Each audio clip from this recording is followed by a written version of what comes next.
Olá, sejam todos bem-vindos à nossa Escola Bíblica Online. É um prazer tê-los aqui novamente. Eu sou o professor Israel.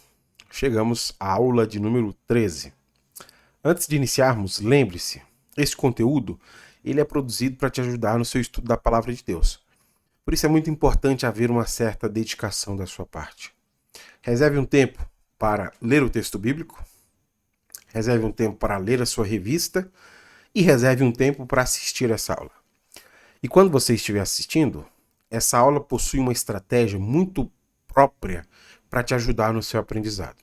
Aqui na descrição do vídeo existem 3 informações que você deve considerar enquanto está assistindo este vídeo. Primeiro é o cronograma da aula, a maneira como este conteúdo está organizado. Eu o organizo assim para ficar mais fácil de você se localizar e, se for necessário, assistir novamente qualquer uma das sessões. Há também uma aula-atividade para você fazer assim que terminar de assistir essa aula. É importante você fazer para a verificação do seu aprendizado.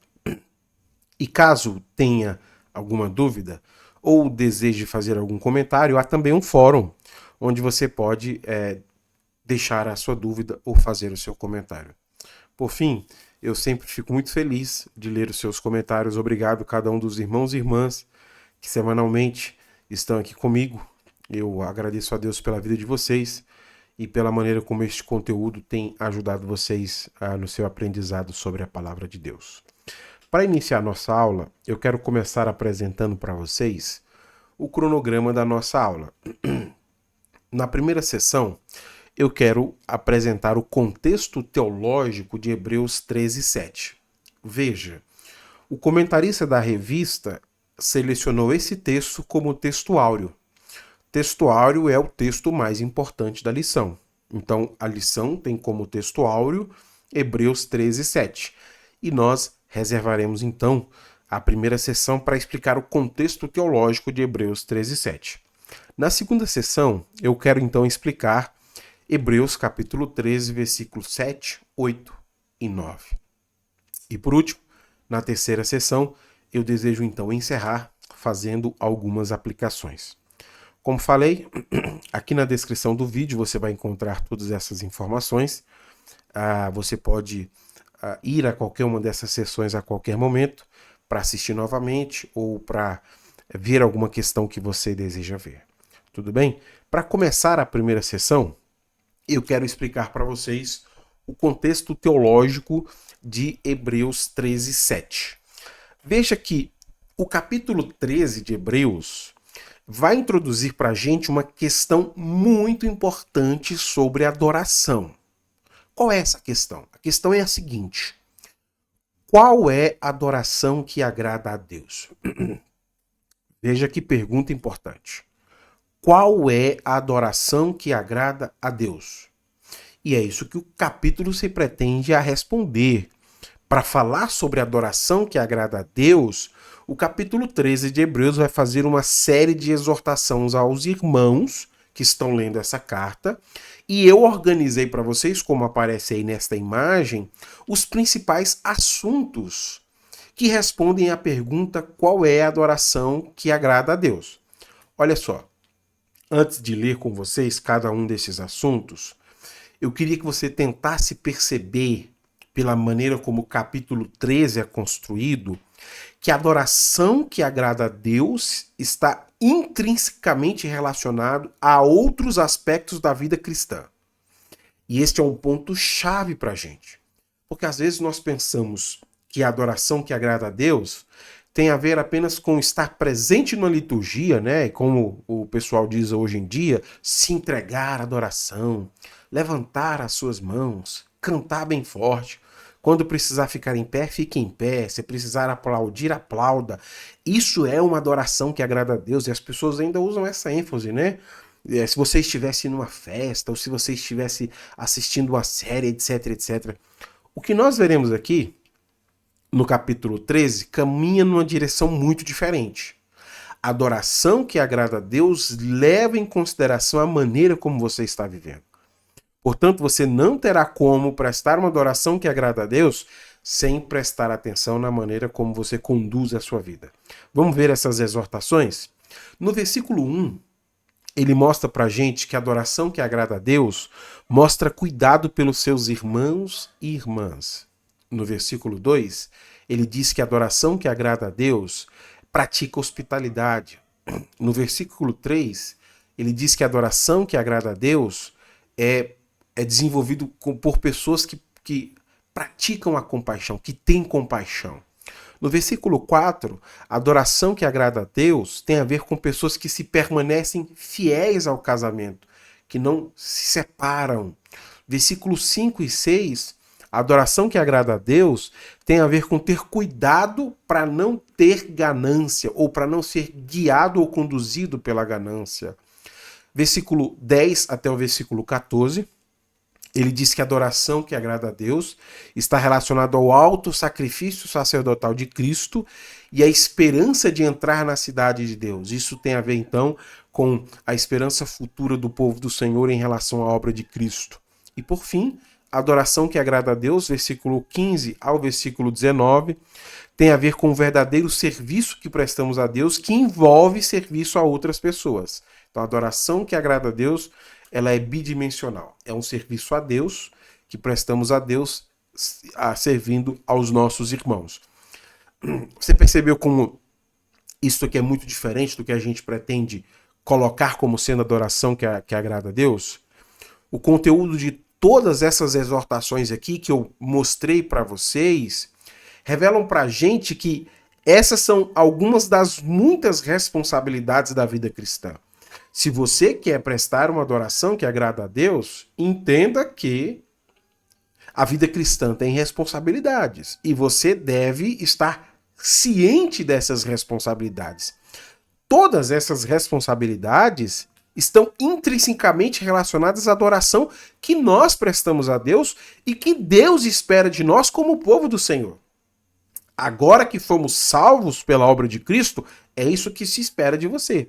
E dentro dessas exortações, existem aí 4 versículos que servem para os leitores dessa carta lembrá-los que eles devem estar atentos a essas ordens. Que essas ordens estão muito claramente relacionadas com a adoração que agrada a Deus. E mais uma vez eu coloquei esses versículos para a gente perceber como esses são versículos chaves que chamam nossa atenção para aquilo que a mensagem de Hebreus 13 deseja comunicar.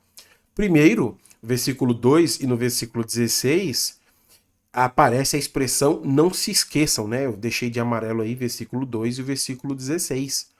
Ele faz questão de dizer que essas orientações que ele está dando aqui aos irmãos são orientações que já foram dadas antes. Por isso não se esqueçam. Uma recordação. Ele já tratou isso com os irmãos. O segundo versículo-chave aqui, a segunda expressão-chave, aparece no versículo 7. Lembrem-se, né? E aqui no caso, ele está evocando o exemplo desses líderes passados, né?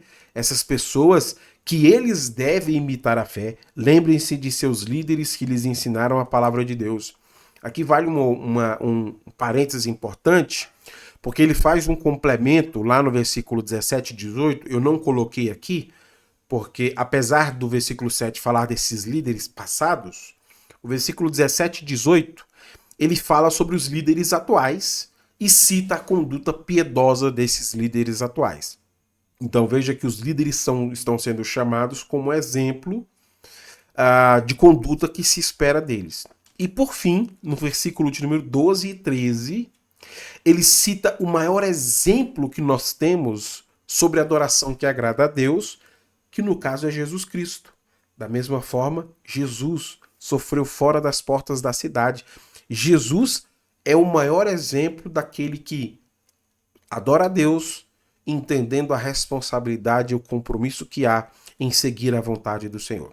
Bom, como é que a gente pode resumir tudo o que o capítulo 13 apresenta para a gente?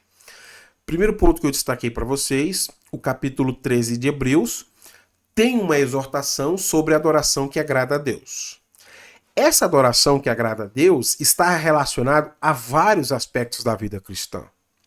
Esses irmãos, portanto, devem se esforçar para oferecer a Deus esse louvor que Deus está exigindo. Ele está exigindo esse compromisso dessas pessoas. Lembrando que dentro da igreja existem muitos bons exemplos de pessoas que prestaram adoração que agrada a Deus. Líderes antigos, líderes atuais e o maior de todos os exemplos, o nosso bondoso e salvador Jesus Cristo. A adoração que agrada a Deus, então, é citada para nós como uma resposta importante, e esses irmãos, sabendo disso, precisam tomar a decisão se eles vão ou não se unir com estes que já estão prestando a Deus uma adoração que lhe agrada. Líderes antigos, líderes atuais e o nosso Senhor Jesus Cristo. Bom, sabendo disso, nós já podemos partir para a segunda sessão, onde eu desejo explicar para vocês Hebreus capítulo 13, do versículo 7 até o versículo de número 9. E nesse trecho, como vocês perceberam na explicação de todo o capítulo, o que nós vamos encontrar é o exemplo dos líderes passados. Como os líderes passados nos servem de exemplo da adoração que Deus espera do seu povo. Então é isso que nós vamos encontrar aqui e o paralelo que há entre líderes passados e alguns líderes atuais que não são bons exemplos exatamente por causa do ensino que eles têm. Eu começo explicando o versículo de número 7. Lembrem-se de seus líderes que lhes ensinaram a palavra de Deus. Pensem em todo o bem que resultou da vida deles e sigam o seu exemplo de fé. Tudo que nós sabemos sobre esses líderes do passado é mencionado aqui no versículo. Aqui, esses líderes são identificados como sendo aqueles que lhes ensinaram a palavra de Deus. Ou seja, para o público dessa carta, os líderes da igreja eram aquelas pessoas que proclamaram a palavra de Deus para eles. Sabendo disso, lá no começo da carta, no capítulo 2, o escritor de Hebreus menciona esses líderes e nós conseguimos entender por que os líderes da igreja aqui são identificados como sendo aqueles que nos ensinaram a palavra. Vamos a essa leitura de Hebreus, o capítulo 2, versículo 1 e 3, que vai ficar para a gente muito claro, porque os líderes que estão sendo evocados aqui são identificados como sendo aqueles que lhes ensinaram a palavra. Capítulo 2, versículo 1 e 3. Portanto, precisamos prestar muita atenção às verdades que temos ouvido, para não nos desviarmos delas, o que nos faz pensar que escaparemos se negligenciarmos esta grande salvação anunciada primeiro pelo Senhor e depois transmitida a nós por aqueles que o ouviram falar. Veja, esse recorte aqui do capítulo 2 é um recorte histórico importante. O escritor de Hebreus nos diz duas coisas importantes sobre esses líderes. Primeiro, foi por causa do trabalho evangelístico desses líderes que essas pessoas tomaram conhecimento da obra de Cristo. Esses foram os apóstolos que trouxeram o evangelho a eles. Então, era um público que não conhecia as boas novas de Cristo, mas chegou essas pessoas anunciando essas boas novas de Cristo, e por causa das boas novas de Cristo, agora eles têm conhecimento do evangelho. Essa é a primeira característica. Mas a segunda característica é que essas pessoas que tomaram conhecimento do evangelho foram responsáveis, essas pessoas que nos anunciaram o evangelho, foram responsáveis também por estabelecer essa primeira igreja, essa primeira comunidade de fé. Então você consegue perceber? São pessoas que vieram até nós e nos trouxeram um evangelho que nós não conhecíamos, e aqueles que creram neste evangelho acabaram sendo reunidos como comunidade cristã. Portanto, é essas pessoas que ele está tomando como modelo. E por isso que ele identifica esses líderes como sendo aquele que nos ensinaram a palavra.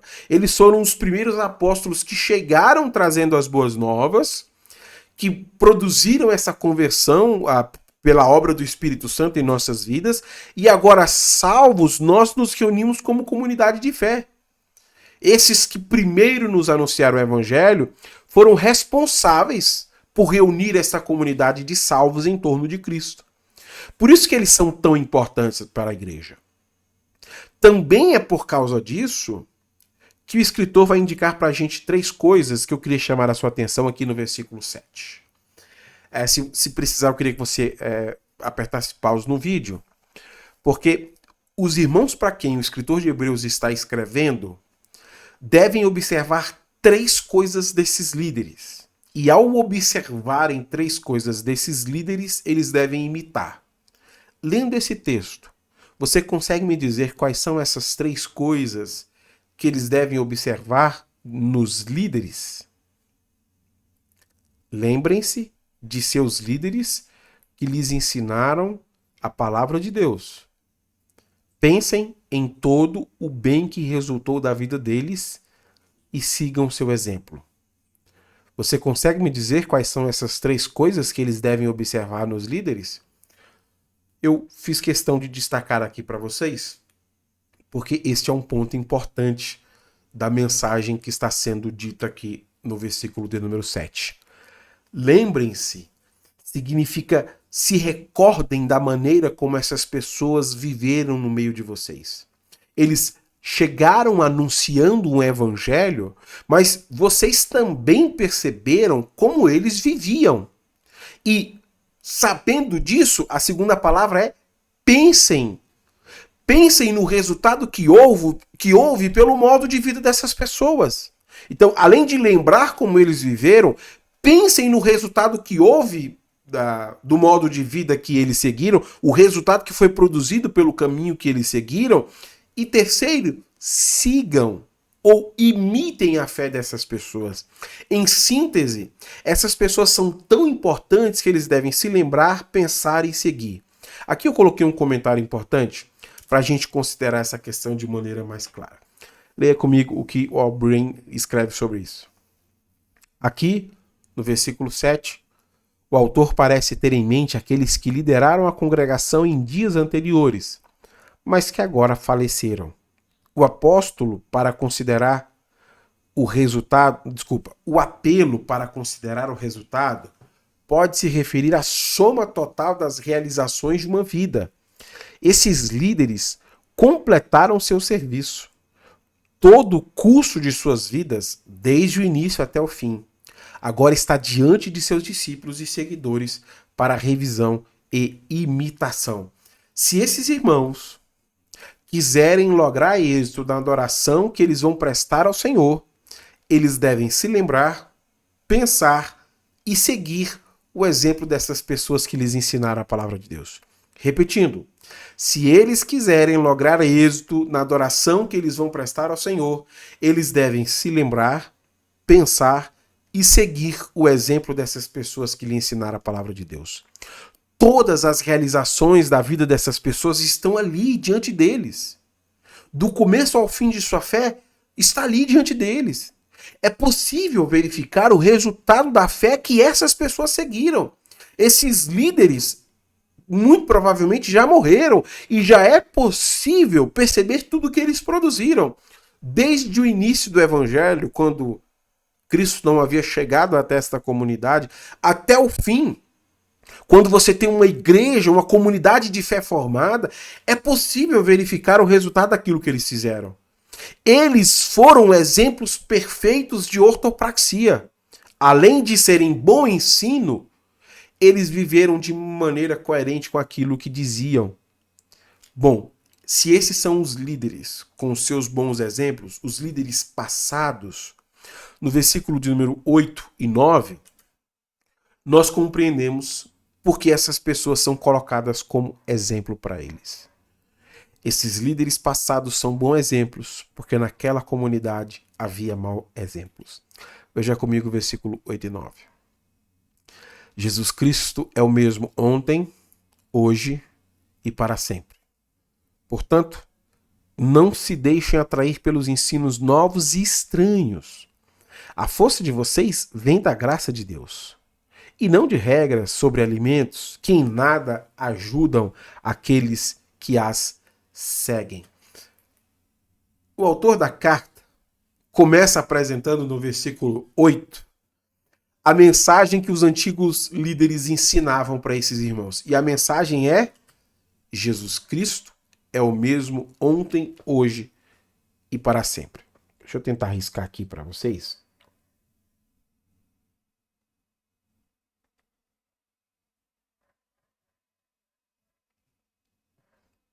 É exatamente esta a mensagem deles. A mensagem deles é a respeito de Jesus que não mudou. E não mudou por causa de quem Jesus Cristo é. Ele é Deus.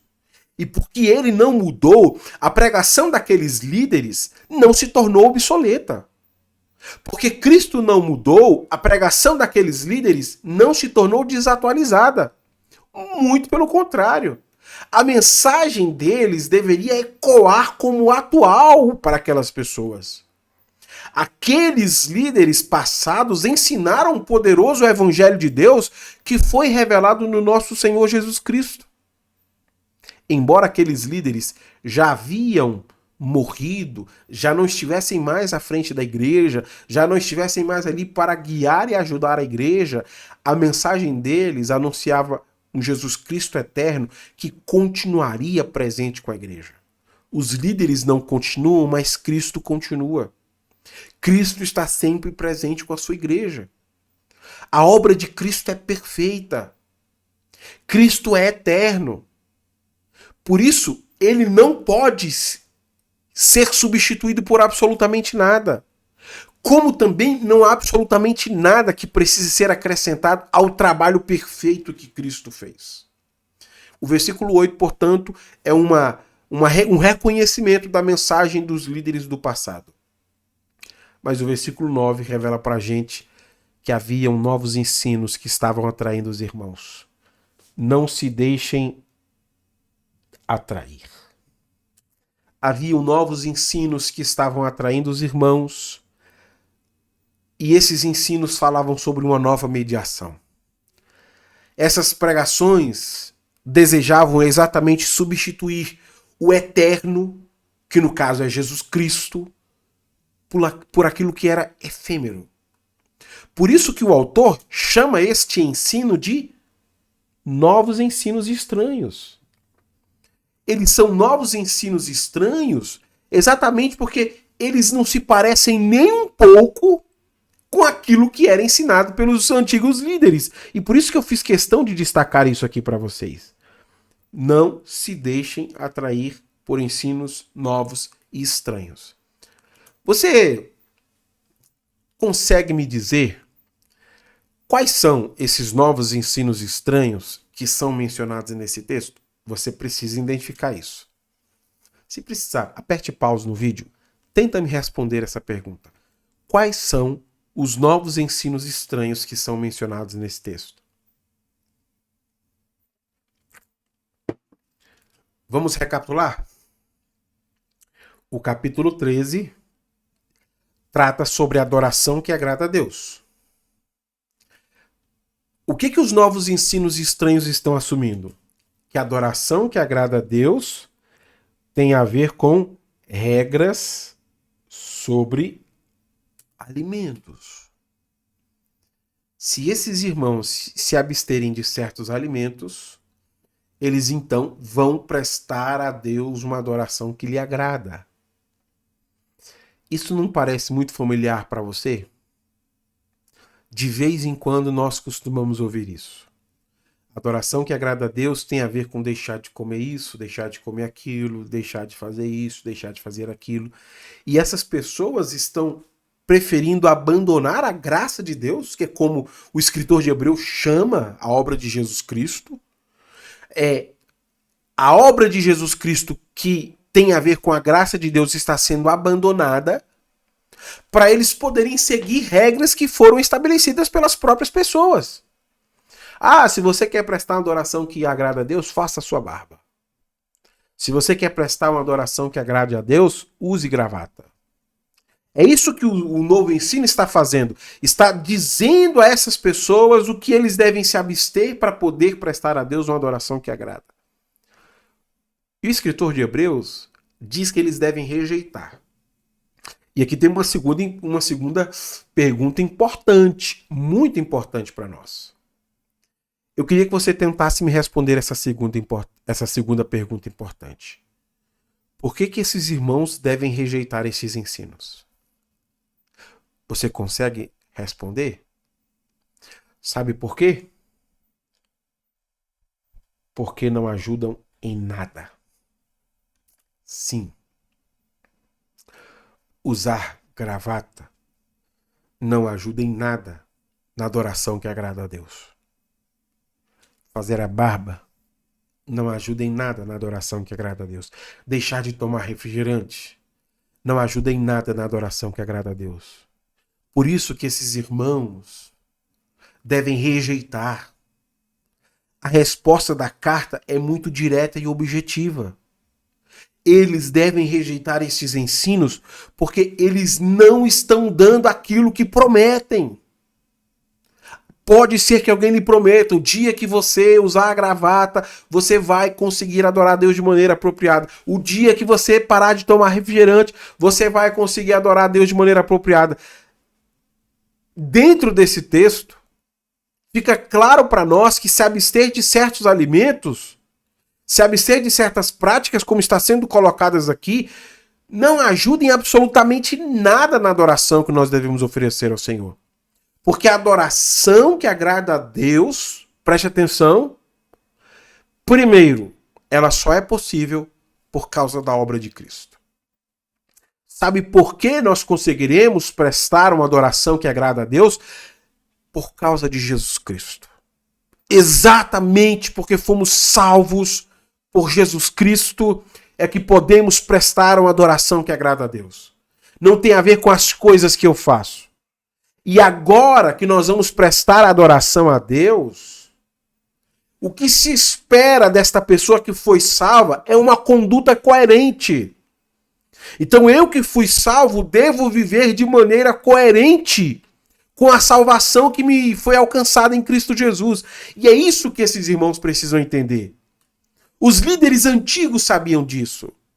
Jesus Cristo é o exemplo maior disso. E vocês têm que ter isso muito claro na cabeça de vocês. Não sigam esses novos ensinos que colocam essas abstenções como sendo aquilo que Deus está exigindo. O que Deus está exigindo é que vocês compreendam a perfeição da obra de Cristo. E a vida coerente de fé que vocês têm que ter por causa da obra de Cristo. Tendo explicado para vocês esse texto, eu encerro indo para a última sessão, para a terceira sessão, fazendo aqui algumas aplicações. Primeira aplicação. Bons exemplos do passado devem ser lembrados pela maneira como viveram.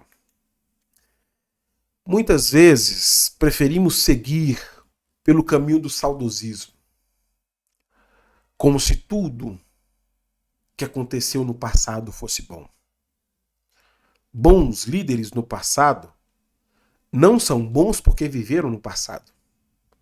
Bons líderes do passado são bons por causa da conduta que eles tiveram no passado. Eu preciso repetir isso para você. No cristianismo, bons exemplos do passado só são bons por causa da maneira como viveram. E nós precisamos ter isso muito claro, porque no passado também há muitos maus exemplos.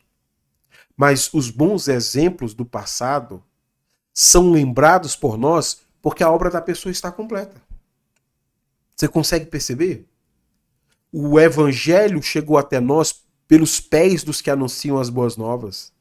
A comunidade de fé foi formada e organizada por essas pessoas. E depois que elas morreram, a obra delas estava completa. Mas também existiram aqueles que passaram pelas igrejas e causaram muitos males, dividiram a igreja, criaram contendas e facções, e quando morreram, a obra deles também ficou lá. No passado existem bons exemplos e maus exemplos, e não é porque é no passado. Eles são bons exemplos exatamente pela maneira como viveram no passado. Segunda aplicação. Bons exemplos do passado provaram, por meio dos resultados alcançados, que eles eram bons exemplos. Líderes passados possuem uma vasta testemunha que provam como eles são bons exemplos. Sabe como é que a gente vê isso? No resultado que houve pelo modo como viveram essas pessoas. Mais uma vez eu queria insistir nisso. Líderes do passado não são bons exemplos porque simplesmente viveram no passado. Eles são bons exemplos pela soma total das realizações de suas vidas. O resultado final da fé dessas pessoas está diante de nós. E por isso eles são bons exemplos.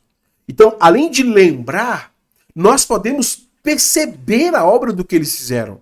Nós podemos contemplar o produto final de sua fé. A soma total de suas realizações pode ser percebida por nós.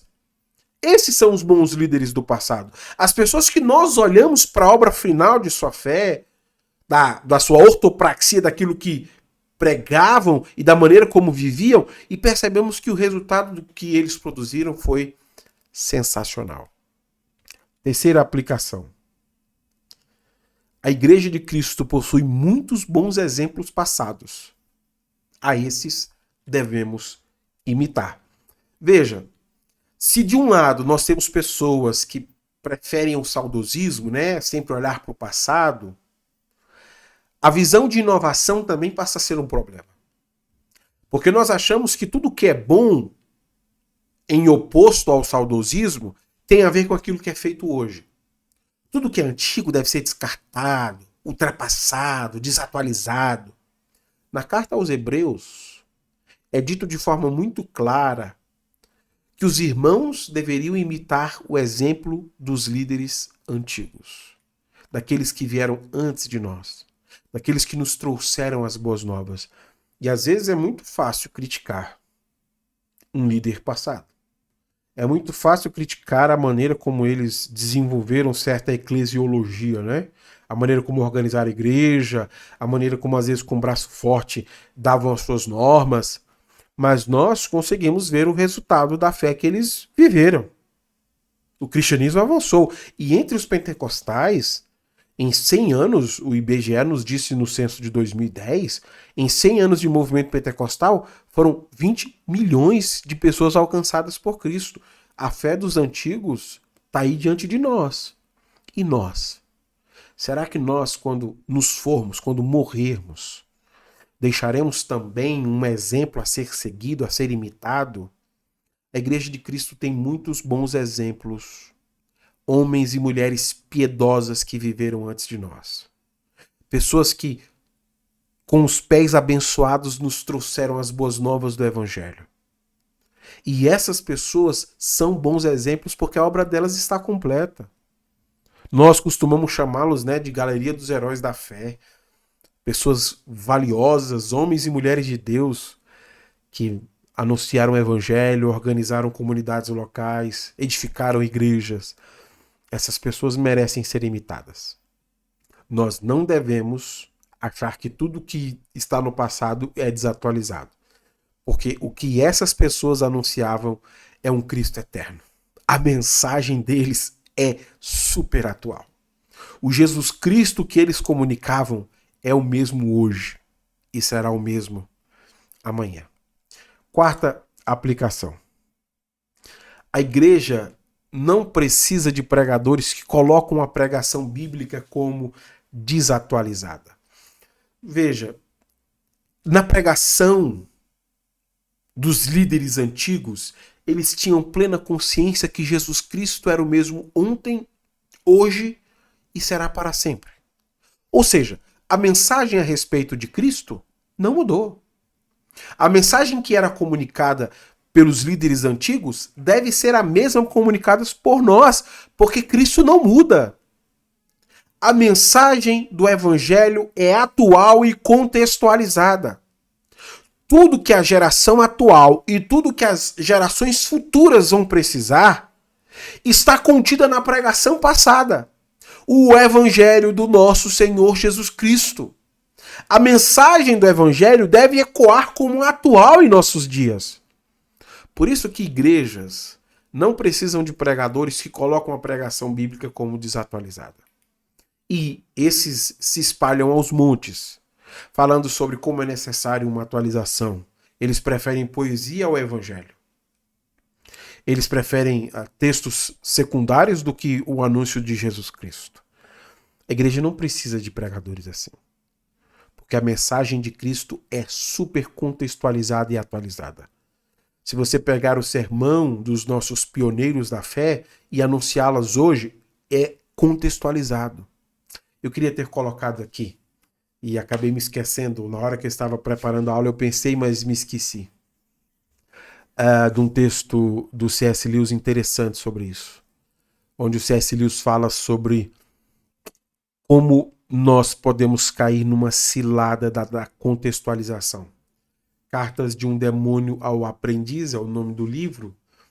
E lá, um demônio mais experiente, nesse livro ficcional do C.S. Lewis, está instruindo outro demônio sobre como ele pode ser efetivo no seu trabalho. E aí esse demônio mais experiente, nesse livro ficcional, diz assim: se você não conseguir atrapalhar as pessoas de viver a fé delas, crie nelas ali uma ojeriza pelo mesmo de sempre. Crie nelas esse sentimento de que eles precisam de cristianismo e mais alguma coisa. Cristianismo e meio ambiente, cristianismo e as mídias digitais. Só cristianismo não serve. Porque se você criar nessas pessoas um senso de um senso de que eles precisam de algo mais, eles nunca vão estar satisfeitos com o evangelho de Cristo. Esse é um problema muito sério. Nós estamos talvez estimulando o surgimento de uma geração de pessoas que não estão satisfeitas só com Jesus. Eles precisam de algo mais. E se você precisa de algo mais, você não conhece a obra de Cristo. Porque a obra de Cristo, ela é completa. Tudo o que Cristo fez foi perfeito. E tudo o que nós precisamos hoje está em Cristo Jesus como solução atual para os nossos dias. Quinta aplicação. Cuidado com novos ensinos que, ao invés de indicarem a graça de Deus em Jesus, preferem exigir o esforço ascético.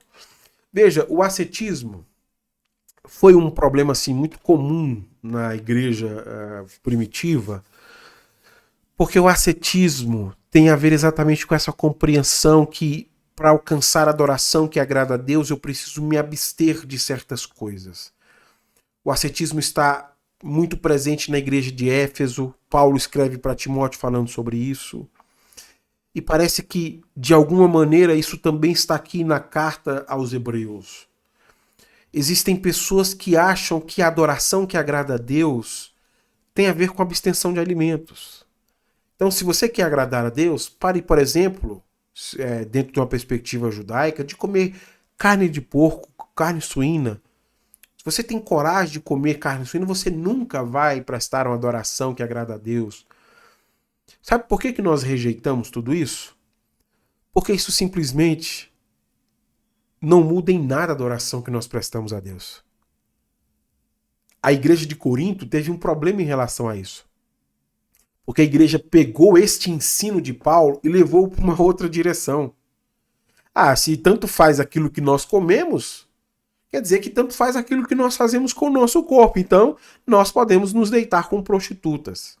A igreja levou para outra direção, porque sempre é um problema. O que a Bíblia fala é muito claro, mas às vezes nós queremos ser tendenciosos a distorcer a verdade. E o ascetismo é um problema. Cuidado quando as pessoas tentam dizer que se você pretende agradar a Deus, abstenha-se disso ou daquilo. E a quinta aplicação, a sexta aplicação, ela revela por que o ascetismo faz tanto sucesso. Se abster de alimentos sempre é mais fácil do que se abster de certas práticas. Nas exortações que nós lemos no capítulo 13, nós vimos que a adoração que agrada a Deus tem a ver com se manter casado, tem a ver com usar de misericórdia, tratar com hospitalidade.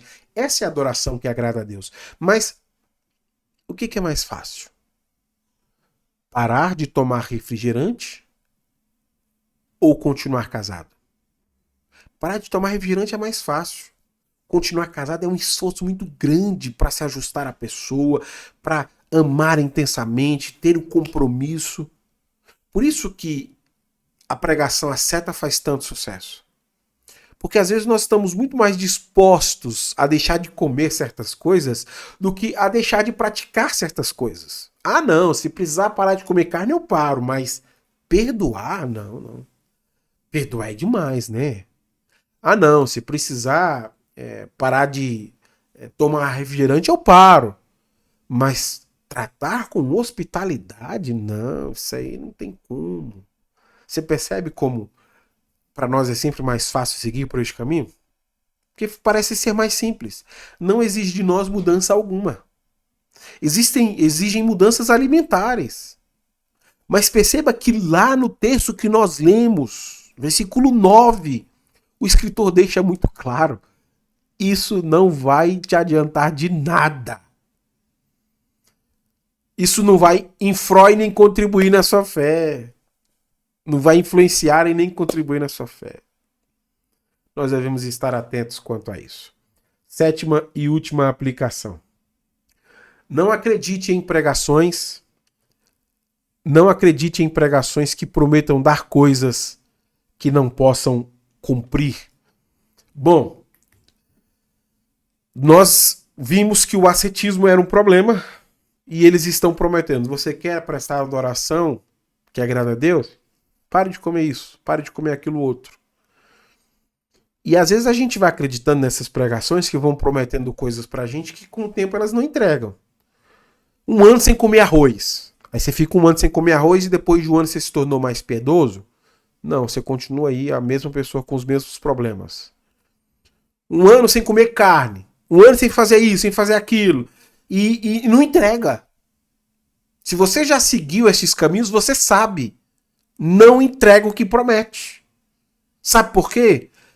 Apenas Cristo, que é o mesmo ontem, hoje e será eternamente, pode causar transformações em nossas vidas. Apenas Cristo. Por isso, não acredite em pregações que vão prometendo para vocês coisas que você vai fazendo e com o tempo você descobre que não alcança. Acaba criando em nós um senso de inadequação, né? Sabe por quê? Preste atenção nisso. As pessoas vão dizer para você, pare de fazer isso. Aí você para. Vai surgir esse resultado. Aí não surge. Aí você procura a pessoa, mas não surgiu. Sabe o que eles vão dizer para você? Faltou fé. Se você tivesse parado de comer arroz com mais fé, tinha surgido. Você nunca vai conseguir. E ainda tem a desculpa, a justificativa para te tornar culpado por aquilo que você fez e não alcançou o resultado. Abandone isso. A única porta que nos dá acesso ao aprisco das ovelhas é Cristo. O único que nos permite prestar uma adoração que agrada a Deus é Cristo.